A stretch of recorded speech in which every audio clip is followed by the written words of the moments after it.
We have 10 minutes left for the panel discussion, so let's move into the subject of money. Shocking statistics there that people have really no idea, right, of how to go about making, they don't even know what's involved in the costs. I found that when I was working frontline pre-need, was that very quickly I had to tell people, I had to give people some kind of frame of reference for money so that we could actually get to a conversation. And I think that the statistics show us that Canadians are unclear about what's included in funeral costs, how prepayment works. And the key thing that I heard was simplified. Is there anything that you folks are doing actively to simplify that process for them or better educate the public on costs and options? Is there anything that you found that is effective there that might be different than how you did things before? I'll start this time. One of the things that we've just introduced, we've been automated for some time, but we've just introduced a new platform for our funeral families that helps, it's digital, so it helps work through the process on a tablet so they can also see the view themselves, and we are in the arrangement room with the family throughout the entire process. Now, at this point, it is on the at-need side, but it certainly can then evolve into a pre-need arrangement. Again, it's about simplifying it. Technology plays a big role. I think we need to move away from thinking pen and paper and get into more. I feel it's going to get spicy. No. That was definitely a point of adjustment even for our own folks, where they felt that they're going to lose connection with the family if now they're going to be working on a computer in the arrangement room. But whether they're looking at the top of your head because you're writing down the statistics or you're writing down whatever information they're providing, this way they're actually looking at you and they're part of the process. It's interactive. So I think technology plays a big role. I also think that one of the other areas that we try to do is having FAQs, question and answers on our website. That helps in providing information in a simpler way. Our price lists, I know we are regulated to have the kinds of price lists that we have, where they're so itemized, where they're now a booklet, but they are so overwhelming, and we have to find a better way of putting those packages together and still be able to meet regulatory compliance. But there's some work that needs to be done in that area, because it is quite daunting for a lot of families on both the at-need side of the arrangements, but certainly on the pre-need side. So if there are any BAO folks here, perhaps that's something we can work on.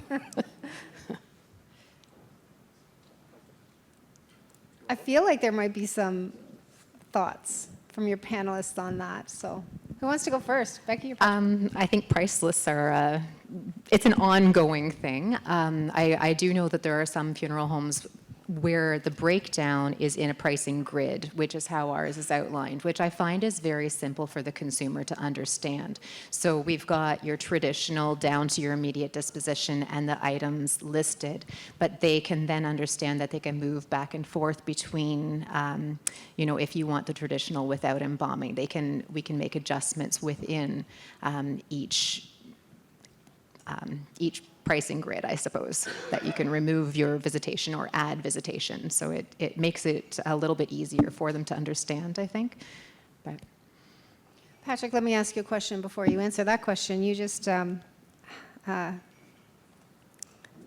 probably had a big hand in that wedding and planning that wedding. And what kind of pricing grid were you provided by your wedding planners? Yeah. So first of all, my nickname for my daughter, and you know this, is the Badger. So the Badger has always gotten what the Badger wanted. And so Dad did not have as big a budget as the Badger put together. Dad provided a check, and the Badger was on her own after that. So Yeah, so she had what she wanted. She did have a budget that she went over, I know that. And, but she's delighted today. So I'll ask her in a year if she's still happy she spent that. But, and I think she will be actually, because the reality was, you know, when you divide that amongst the 105 people that were there, you know, the life event that was, the bringing together of families, it was actually very reasonable cost. And, you know, quite frankly, we are an exceptional value when we take the time to show our expertise and then follow through on all those wow things behind the scenes that allows people to, you know, start their bereavement process in a healthy way. You know, statistics show, and I'm not a percentage guy, I'm more of, I picture, if it's 73%, I picture 10 people in front of me and 7 of them are people that want more information, that they want to hear what we do. I think that report for all of us should be, wow, there's a lot of opportunity here. You know, there's a lot of opportunity for us to share our knowledge and, you know, do it in a way that's honest. It always comes down to me is, you know, our company is 100 years old, but I wouldn't change any of the values that we have in order to you know, go another 100 years if it didn't match my values. And so, you know, for me, and I know we're talking about pre-funding, I think, at this point, I'll be honest, I tell a lot of people, you know, you might not want to pre-fund now. I wouldn't sacrifice your life to prepay your funeral. Forget about all the different plans that we have, and, you know, there'll be a time where they'll be selling their home, and if we've built that connection, they'll come back to us then. And it scares the bejeebers out of me when somebody said about the millennials, I guess it was Michael, and, you know, having an insurance product. Does anybody remember forethought?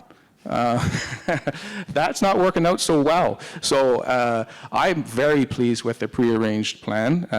Obviously, GFD is different. But it's very important that we do, you know, not just think of today, that we do think of, you know, if it's a millennial, it's going to be a long time away. And anyways, so be honest. It's as simple as that. You know, be who you want to be. How many, just by show of hands, agree with Patrick's perspective there when they're talking to families? Yeah, interesting. That's more than normal. There was 3 people. That's more than normal. Okay, so just before we get to the Q&A, hopefully we've got lots of burning questions going on. I'm really hoping we can get into a good discussion here with a larger group. But let's just touch on cemeteries before we do that. 51% of Canadians want to have a physical space. Who's surprised by that statistic? 1, 2. I'm going to throw my hand up there. I was really surprised at that statistic. A few over here too, right? How do you guys feel about it? Were you surprised? Do you find that, like if you, and maybe it's because I worked most of my career in an area that was really high cremation. And to think that 50% of those people actually wanted someplace physical, it surprised me. Are you surprised that it's high or low? I'm surprised it's that high. Yeah. I'm not. You're not. Tell me why. Well, just because we're in the GTA and we're very diverse in the GTA. And you have a cemetery. And we have a cemetery, but a cemetery in the GTA with a diverse, with very diverse communities that are still very traditional, and that they are looking for burial or cremation spots. So in the research, when they talked about, I think he said they weren't pre-planning funeral, but they were pre-planning cemetery. That doesn't surprise me either, because they're wanting that spot. They're wanting to make sure that they get what they want in the area that they want. Oftentimes they're wanting to be near other family members, and as we know, land, we're buried here forever. I mean, that's a long time. And so if they're not getting it today, and they're looking at doing it in 20 years, that land may not be there. So it's important that they're making those arrangements now. And we're finding that with some cultures, because they're wanting to secure the land, there doesn't seem to be the same taboo around death. It's not that they're superstitious, I'm going to die faster because now I bought my grave, or I bought my crypt, or I bought my niche. But then they won't do the funeral because there is that superstition, well, now I'm tempting fate. That is so interesting. So they're comfortable, they don't have that superstition to buy their cemetery plot, that's fine, right? But as soon as they start to organize their funeral, it's taboo For some cultures. for some cultures. That's not. Fascinating. Yeah, I've seen that a lot, especially the Italian culture. You know, Yes. that's something that they won't. It's real estate, and real estate is valuable. Thank goodness the new legislation is a little bit more favorable if people change their mind down the road. But, you know, I guess 50% is shocking a little bit for me because, you know, when I first started, it was much higher percentage of people utilizing cemeteries. And I think cemeteries definitely have a place, you know. I think people have changed what they think a place is. So one of the conversations that we have with many, because we're well over 80% cremation families, and we do have access to our own crematorium. But you know, the conversations do come up, you know, what would you like to do? And people are now being more aware of all the things that they can do with cremated remains. So oftentimes it will include a portion buried at a family plot. And then it will include other things, obviously. So it's you know, that whole thing of separating cremated remains is in a society today that's, you know, spread out. Families are so spread out. I think it's a wonderful thing for us to make sure, and an opportunity for us to make sure our client families are aware of. I think important for the next generation too. We saw that that when my dad died, my dad wasn't cremated, but it was so important for his grandchildren to have, they did the fingerprints, just to have a memento that they could carry. None of us wanted, we were all cynical Gen Xers. We were like, whatever. But all of them, each of them wanted something that they could have and wanted something different from each other, right? I found that really fascinating. Becky, let's let you weigh in on this subject. I don't have a lot to add in this regard. I think in our area, we're in a more rural community, a rural setting, but I think that the cemetery experience with our funeral home is very intimate and very personal. And I think it's a really nice kind of final goodbye, and it does provide some closure. So I can see why the number is still so high. It's just, it is nice to have somewhere to go that you can have a talk or reflect, and it is a quiet and serene place. So it doesn't surprise me that Surprise for you? those statistics are as they are. I think, too, something to be said for some folks find comfort knowing where that person is. They maybe don't have the need to visit them, they don't have the need to go all the time, but there's just some comfort knowing that, okay, that's where that person is. All right. This is the time where we open it up to you guys. Questions from the audience. Yes, go ahead. Do we want to share the mic? Oh, we have mics coming around here. Here we go. Oh. It's okay. I think we had Anna first. There we go. Thank you. I just want to comment on that 51%. Last year when we had the survey results, they talked about the millennials wanting burials. And even though right now, as Patrick mentioned, we're 80% cremation, I think the millennials are really, really wanting green burials.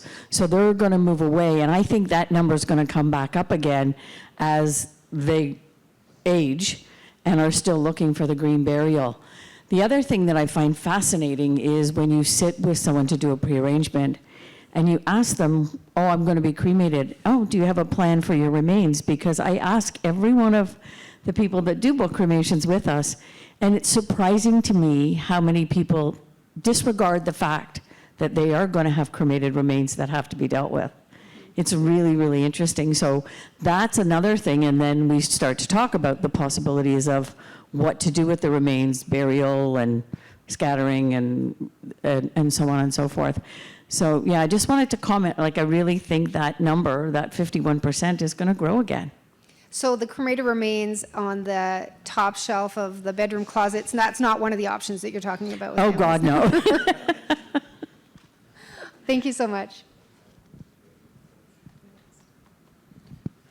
So just basing this on that amazing stat that people want information, I think there's a unique opportunity for GFD to kind of head up as a party that we're all using. I mean, we're all in competition to some degree with each other in certain areas, but for the most part, we each have our little chewed or sort of degraded place in all of our towns. So we're kind of in this together. When something negative happens in the PR world, in the funeral industry in Georgia, we all kind of reap that horrible benefit of that, and you have to fight that reputation. But the same thing can apply on a positive scale. So if we need to educate everybody on what the funeral industry is and what are those 4 primary benefits for doing pre-need, maybe there's a subcommittee or something we can start where we actually have 30-second videos that we inundate Instagram,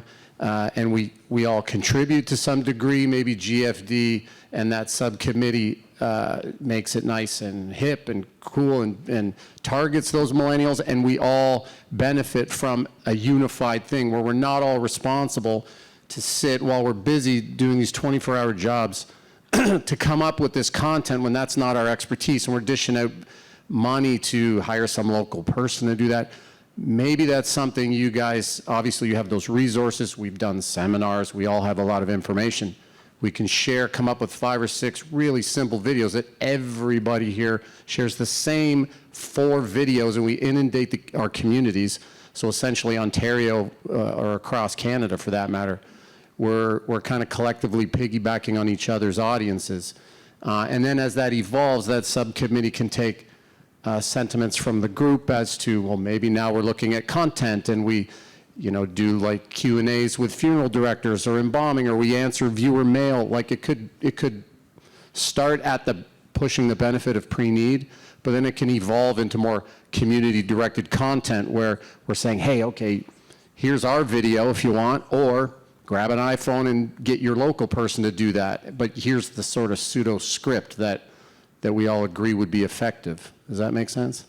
Yeah, I've been thinking an awful lot lately about the importance of unity of voice, right, as a profession, how important that is if we think about some of the broader initiatives that we're trying to achieve as well in terms of change to policy, et cetera, on the government level. And when we think about talking to the public, one of the things that surprised me that came out in the research is that people and consumers want a unified voice around that, right?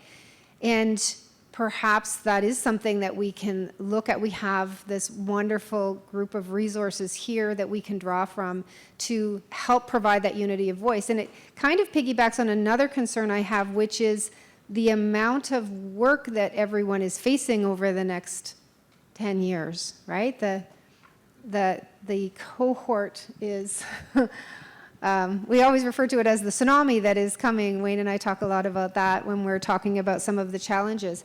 Everyone is so busy responding to at-need, and everyone is going to be even busier responding to at-need, that talking to families about pre-need is going to be something that nobody really has time for. And so perhaps that's an area that we can help. So thank you for that.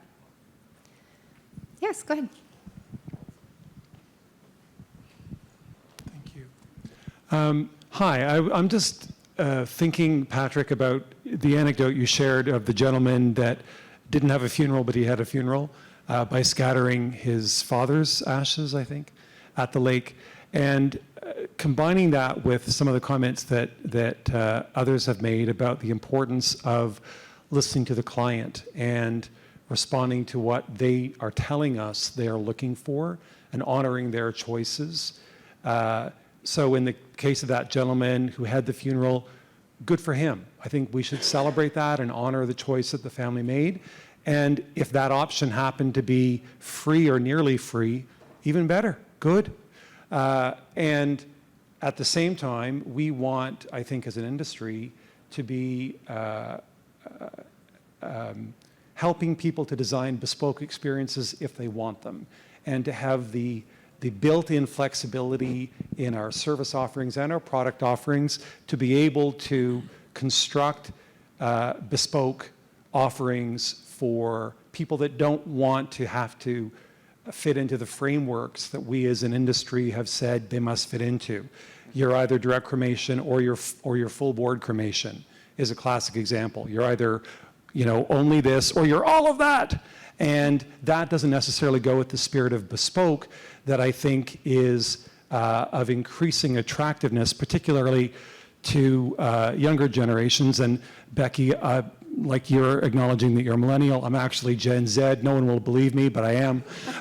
But younger generations, I know, are very interested in not being told what they have to conform to, but rather beginning from the ground up, almost zero-based design of options for anything in their lives. And I think that would certainly apply to arrangements for funerals or celebrations of life or whatever we call them. Yeah, I couldn't agree more actually with what you said, and the scenario that I was sharing, and maybe it got lost, but these people had already done it, and they thought they didn't have a funeral, and I said, you did, There's been plenty of times, and you're absolutely right, we need to be listening and providing all kinds of different education and making people aware of the options that we have and how we could help them. Ultimately, of course, they make the decisions, and sometimes, they don't take us up the initial time on some of the things we might have talked about and shared with them, but they very much appreciate knowing afterwards what could have been if they went down a road where they didn't have us. So, this is a long-term plan. You build trust over time. You don't build trust in an office over an hour or 2 hours. I think it really speaks to the challenge. If I agree with all of the things that you've said, John, and the position of the panel. And then I also sort of counterposition that against the need for simplicity and the fact that people are wanting things to be simple. And bespoke is complicated sometimes. It's difficult to get there. And so the challenge I think that we have as a profession is finding the balance between that, right? Between that, how do we simplify the complexity of the uniqueness and reflecting the uniqueness of every single life of every single person? There's no other business that has this challenge, right? We deal with every single person on the planet. And how do we I don't have answers, but I think that we need to start working towards those answers. So I just wanted to call that out a little bit. That's what takes the creativity and thinking outside the box, and not just Is that standing Is still. that a pun intended? and not just doing same old or cookie cutter. It really does take thinking beyond the norm. And I agree with you. I don't know what the answer is, because simple is complicated.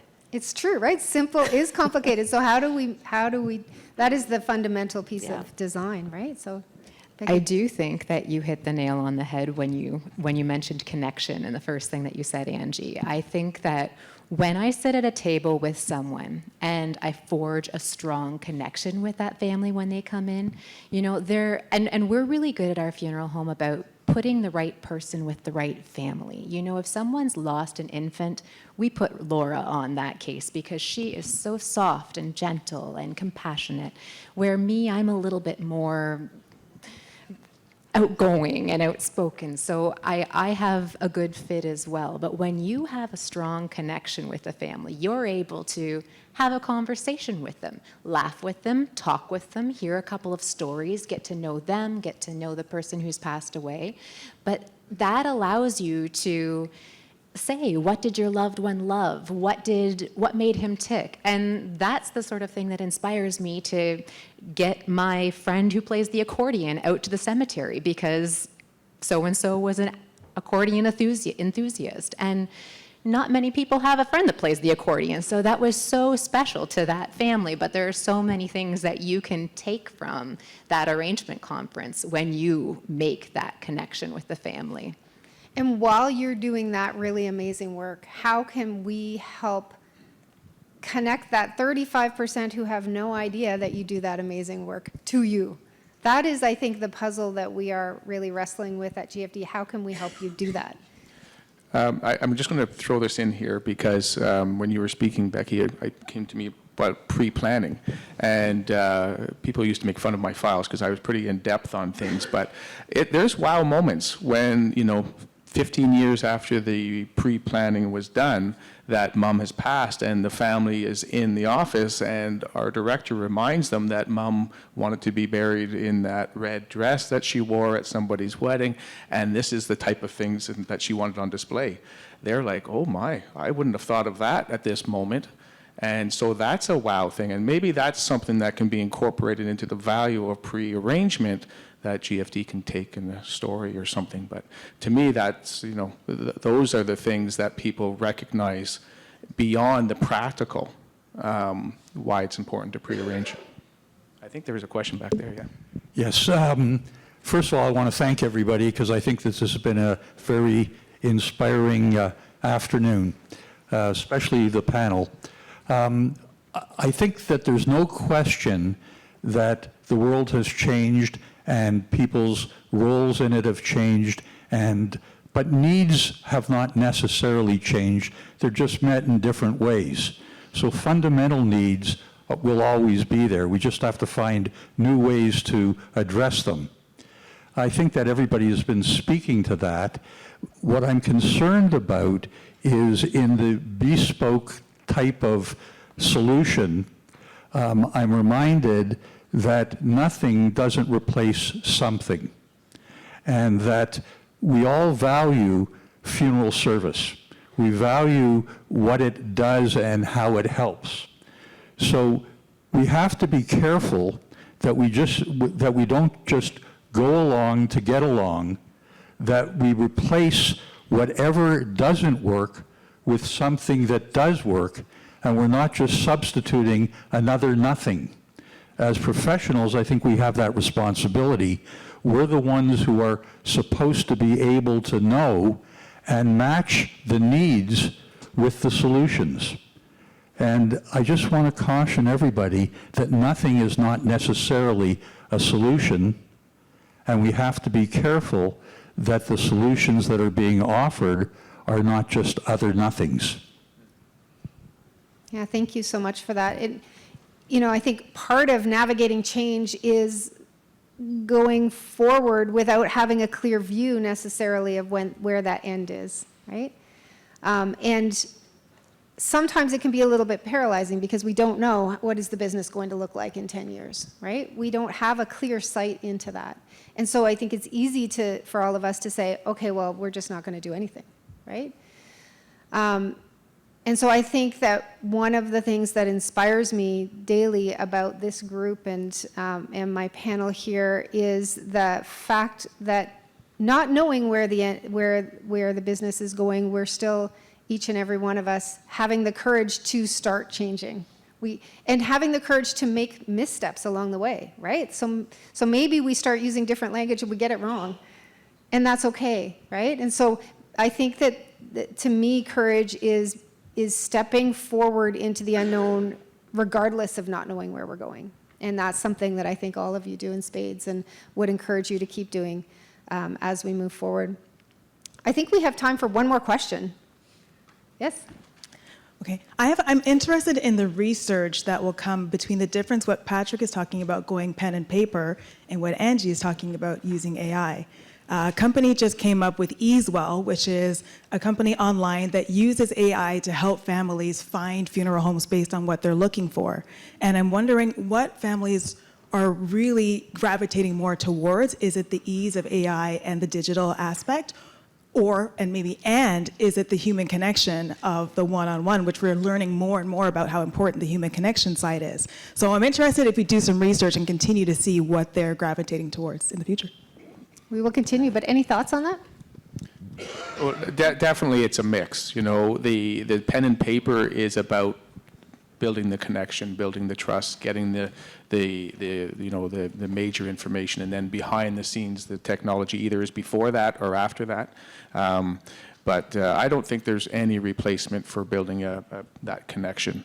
And I see some of the more junior directors sometimes that are starting out, and they really use that technology as a as a tool, but it's really a barrier. And so our role is to, as mentors, is to help them get that experience and share our stories, and that's how we're going to make the profession better fully. But I'm also interested in that because people are coming in with a lot of information, and we have to back them up to build the trust. So, but Angie, I think I interrupted. I was just going to say that regardless of what technology and AI might be out there, connections are always going to be important. I mean, we saw that during COVID, where the lack of being able to connect with each other and the restrictions that we had in place, there was a void there.